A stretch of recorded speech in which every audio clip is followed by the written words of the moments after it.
Hello, Internet. Welcome back to Tromsø Twilight, the channel where I, Vincent, talk to you from Arctic Norway about books, music, and movies that I enjoy. Today we're talking about The Monkey, which is the new film from 2025, written and directed by Osgood Perkins. I'm a big fan of the horror genre, and I've heard good things about Osgood Perkins for quite some time. Um, I've only seen two of his movies, which were both very different, Longlegs and I Am the Pretty Thing That Lives in the House. Both of these films were very well received, but I didn't really like either of them. Um,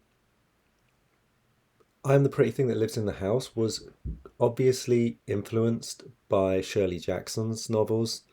Um, it was a kind of spooky story about a woman in a house which was haunted. Um, and it was like the architecture and the interior of the house did a lot of the haunting with like leaking and mold and stuff. In my opinion, it was not creepy, but it was trying very hard to be creepy. Um, and it was kind of it was very much reliant on atmosphere. But since the atmosphere didn't really work for me, I found it to be quite a tedious film, despite a very good central performance. Longlegs was quite different. That was like obviously influenced by like 90s horror cinema like Silence of the Lambs and David Fincher's Seven, but it had a kind of supernatural element worked in. It was a weird film because it seemed to be going for like a slightly surreal but scary, creepy, supernatural thriller. Yet it had Nicolas Cage cast as an antagonist who seemed to think he was playing in a completely different movie, like either a David Lynch film or a comedy. And for me, Longlegs was just tonally a complete mess. It had an extremely effective opening sequence, and it had some really good performances, but I just found it to be like utterly unscary. So that brings us to The Monkey, which is an adaptation of a Stephen King short story. It stars Theo James, who was in White Lotus. He plays Hal and Bill, who are two twins whose family are cursed by a toy monkey. It's a wind-up monkey that beats a drum, and it holds the drumstick up. When the drumstick comes down, a death will occur. Uh, Hal and Bill, these two twins, they're also played by Christian Convery as children. Um, a really great performance from a child actor that made me actually think it was twins. I thought that they'd found two twins to play the role, but actually it was one kid doing these two different characters.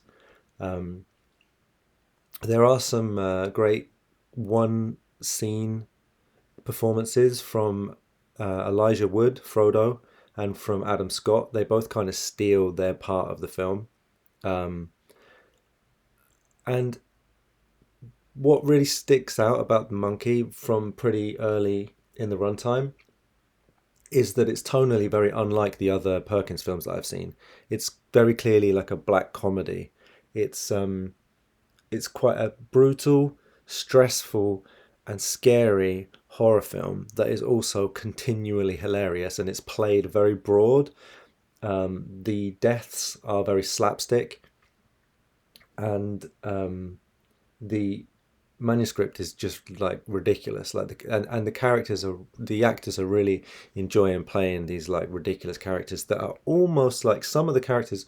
One of the twins that Theo James is playing, Bill, is like a character from an Adam Sandler movie or from like a Farley Brothers movie, from like Dumb and Dumber or something, but they're existing within this universe that is clearly like a supernatural horror, almost like Final Destination, um, something like that.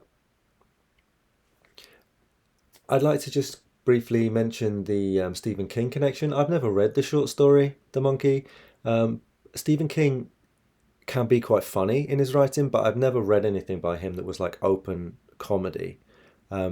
So I feel like maybe they've adapted this to be more ridiculous in the film than it was in the story. However, there are many themes and aspects of the film that are quite recognizable to fans of Stephen King. There's some stuff about bullying, about lonely children. Part of the film takes place in Maine. Um, and there's the theme of fathers and sons and estranged fathers. So if you've read Stephen King, or if you've seen a lot of adaptations of his work, if you enjoy him, you'll know that he very often writes about bullying. He very often writes about lonely children, especially boys, and he's very interested in the relationships between fathers and sons, and especially difficult fathers or absent fathers. I think he processes a lot of his own childhood through his writing. Most of his work is also set in Maine. So in that sense, this is really a Stephen King movie, and I think it's in some ways, by not being too reverent, by being kind of playful and silly and a little bit throwback in its kind of comedic comedy style, it's actually quite respectful towards him as a writer.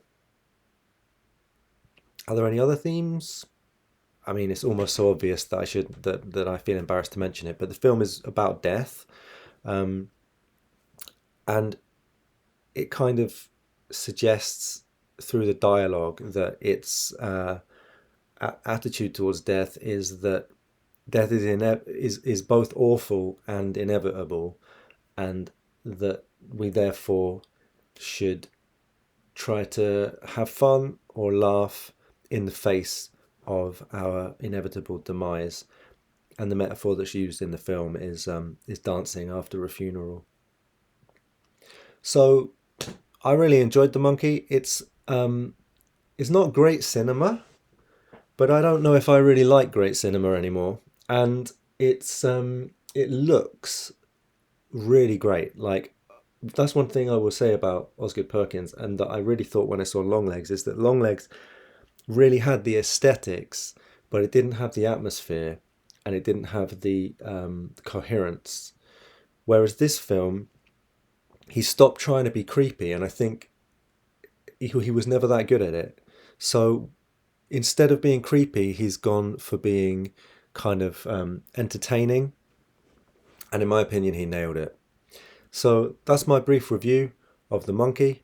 I'll be coming back to you soon with another book review and with a review of the movie The Outrun that I'm going to go and see tonight. Have a good weekend, or if you're watching this video another day when it isn't the weekend, have a good day. Take care. Lots of love. See you soon.